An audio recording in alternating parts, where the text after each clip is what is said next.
আমন্ত্রণ জানাচ্ছি আপডেট সংবাদে। শুরুতেই জানিয়ে দিব গুরুত্বপূর্ণ শিরোনাম, এরপরেই থাকবে বিস্তারিত। হামাস ইসরায়েল যুদ্ধের সর্বশেষ তথ্য, গাজায় নিহত ছাড়ালো 11,000।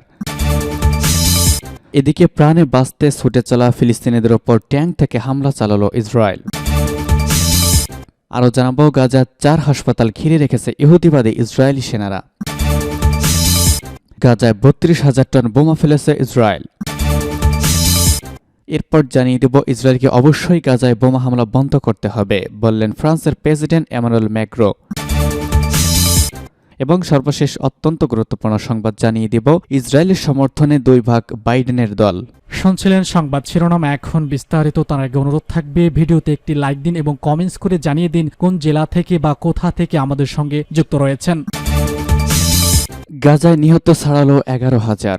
গাজায় হামাস পরিচালিত স্বাস্থ্য মন্ত্রণালয় জানিয়েছে, সেখানে যুদ্ধে নিহতের সংখ্যা বেড়ে 11,078 জনে দাঁড়িয়েছে। এর মধ্যে 4,506 জন শিশু এবং 3,000-এর বেশি নারী রয়েছে বলে টেলিগ্রামে জানিয়েছে মন্ত্রণালয়। আহত হয়েছেন 27,000-এর বেশি মানুষ। অন্যদিকে জাতিসংঘ বলছে, 2007 সালে নিয়ন্ত্রণ নেওয়ার পর থেকে হামাসের সঙ্গে ইসরায়েলের আগের সব সংঘর্ষে গাজায় প্রায় 5,400 মানুষ নিহত হয়েছে। এদিকে ইরান মনে করছে, ইসরায়েল গাজায় যে মাত্রায় আগ্রাসন চালাচ্ছে তাতে এই যুদ্ধ ছড়িয়ে পড়াটা অবশ্যম্ভাবী হয়ে উঠেছে। দেশটির পররাষ্ট্রমন্ত্রী হোসেন আমির আবদুল্লাহিয়ান কাতারের পররাষ্ট্রমন্ত্রী শেখ মোহাম্মদ বিন আব্দুল রহমান বিন জসিম আল থানির সঙ্গে টেলিফোন আলাপে কথোপকথনে এই অভিমত দিয়েছেন। ইরানের প্রেস টিভির এক খবরে শুক্রবার কথা প্রচারিত হয়েছে। ইরানের পররাষ্ট্রমন্ত্রী বলেছেন, গাজার বেসামরিক বাসিন্দাদের বিরুদ্ধে যুদ্ধের তীব্রতা যে মাত্রায় বাড়ানো হয়েছে তাতে যুদ্ধ বিস্তৃত হওয়ার সুযোগ অনিবার্য হয়ে উঠেছে। প্রাণ বাঁচাতে ছুটে চলা ফিলিস্তিনিদের ওপর ট্যাঙ্ক থেকে হামলা ইসরায়েলের। দখলদার ইসরায়েলি সেনাদের হাত থেকে প্রাণে বাঁচতে গত কয়েকদিন ধরে গাজার উত্তর দিক থেকে দক্ষিণ দিকে সরে যাচ্ছেন হাজার হাজার মানুষ। এসব মানুষ যেন নিরাপদ আশ্রয় ও অন্যে সরে যেতে পারে, সেজন্য শুক্রবার থেকে প্রতিদিন 4 ঘণ্টা হামলা বন্ধ রাখার ঘোষণাও দিয়েছিল ইসরায়েল। কিন্তু সংবাদ মাধ্যম আল জাজিরা শুক্রবার এক প্রতিবেদনে জানিয়েছে, প্রাণ বাঁচাতে ছুটে চলা এসব মানুষের ওপর তীব্র হামলা চালিয়েছে ইসরায়েলি বাহিনী। হামলায় আহত হওয়া মানুষদের আল আকসা হাসপাতালে নেওয়া হচ্ছে। আহতদের মধ্যে নারী ও শিশুও রয়েছে। প্রাথমিক যে তথ্য পাওয়া গেছে তাতে জানা গেছে, গাজার উত্তর দিক থেকে দক্ষিণ দিকে যাওয়ার একমাত্র সচল সড়ক সালেহ আল দিনে এই হামলা চালানো হয়েছে। যদিও ইসরায়েল কথা দিয়েছিল, এই সড়ক দিয়ে সরে যাওয়ার সাধারণ মানুষের ওপর তারা কোনো সময় হামলা চালাবে না, নিরাপদে তাদের সরে যাওয়ার সুযোগ দিবে। আল জাজিরা পরবর্তীতে অপর এক প্রতিবেদনে জানায়, সাধারণ মানুষের ওপর এই হামলা চালানো হয়েছে ট্যাঙ্ক থেকে। অনেক মানুষ নিহত হয়েছেন এতে।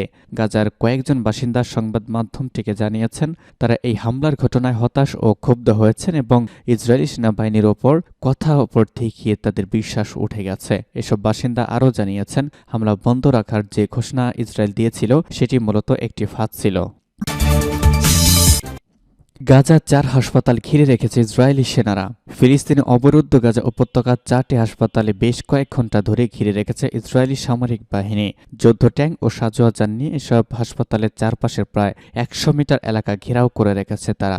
যদিও এসব হাসপাতালে ঘরছাড়া হাজার হাজার ফিলিস্তিনি আশ্রয় নিয়েছেন। শুক্রবার এক প্রতিবেদনে এসব তথ্য জানিয়েছে কাতার ভিত্তিক সংবাদ মাধ্যম আল জাজিরা। এসব হাসপাতালের মধ্যেই গাজা সিটির 3টি হাসপাতাল এবং উত্তর গাজা ইন্দোনেশিয়ান একটি হাসপাতাল রয়েছে। গাজা সিটির 3টি হাসপাতালের মধ্যে আল রান্টিসি হাসপাতাল ও নাসের হাসপাতাল রয়েছে। এর আগে এসব হাসপাতাল খালি করতে ফিলিস্তিনিদের নির্দেশ দিয়েছিল ইসরায়েলি সামরিক বাহিনী, কিন্তু রেড ক্রসের মতো আন্তর্জাতিক সংস্থার আশ্বাস ছাড়া হাসপাতাল ছাড়ার ঝুঁকি নেয়নি ফিলিস্তিনিরা। অন্যদিকে স্বাস্থ্য মন্ত্রণালয় মুখপাত্র আশরাফ আল কুদ্রা বলেছেন, গত 24 ঘণ্টায় গাজার সবচেয়ে বড় হাসপাতাল আল শিফার ভবনে 5 বার বোমা হামলা চালিয়েছে ইসরায়েল। তিনি বলেন, তারা হাসপাতালের প্রসূতি বিভাগ ও বহির্বিভাগের ক্লিনিক ভবনে গোলাবর্ষণ করেছে। আজ ভোরের হামলায় এক ফিলিস্তিনি নিহত এবং বেশ কয়েকজন আহত হয়েছেন। গাজায় 32,000 টন বোমা ফেলেছে ইসরায়েল। ইসরায়েল ও হামাসের যুদ্ধ 36তম দিনে গড়িয়েছে। এই 36তম দিনে ফিলিস্তিনি অবরুদ্ধ গাজা উপত্যকায় 32,000 টন বোমা ফেলেছে ইসরায়েল। এসব বোমার আঘাতে গাজায় 10,500-এর বেশি ফিলিস্তিনি নিহত হয়েছে এবং পরে জানা গিয়েছে 11,000 নিহত হয়েছে। তাদের মধ্যে প্রায় অর্ধেক শিশু। এক প্রতিবেদনে এই তথ্য জানিয়েছে তুর্কি বার্তা সংস্থা আনাদোলু এজেন্সি। এক বিবৃতিতে হামাস শাসিত গাজার জনসংযোগ দপ্তর জানিয়েছে অবরুদ্ধ গাজায় 40,000 ইউনিট বাড়ি সম্পূর্ণরূপে ধ্বংস করেছে ইসরায়েলি সেনাবাহিনী। আবাসন ও অবকাঠামো খাতে আনুমানিক প্রাথমিক ক্ষয়ক্ষতির পরিমাণ $2 বিলিয়ন করে। এছাড়া গত 7 অক্টোবর থেকে 32,000 টন বোমা ফেলা হয়েছে। গত 7 অক্টোবর গাজা থেকে ইসরায়েলের নজিরবিহীন হামলা চালায় ফিলিস্তিনি স্বাধীনতাকামী সংগঠন হামাস। হামাসের হামলার জবাবে গাজায় টানা বিমান হামলা চালাচ্ছে ইসরায়েল। অব্যাহত বোমাবর্ষণের মধ্যেই এবার সেখানে বড় ধরনের স্থল হামলা শুরু করেছে ইসরায়েলি সেনারা। অবরুদ্ধ গাজা উপত্যকায় টানা 1 মাসের অব্যাহত হামলায় নিহত মানুষের সংখ্যা 10,500 ছাড়িয়েছে। তাদের মধ্যে প্রায় অর্ধেক শিশু রয়েছে। এছাড়া ইসরায়েলি হামলা থেকে বাঁচতে ঘরছাড়া হয়েছেন 15 লাখ ফিলিস্তিনি। ইসরায়েলকে অবশ্যই গাজায় বোমা হামলা বন্ধ করতে হবে, বললেন ম্যাক্রো।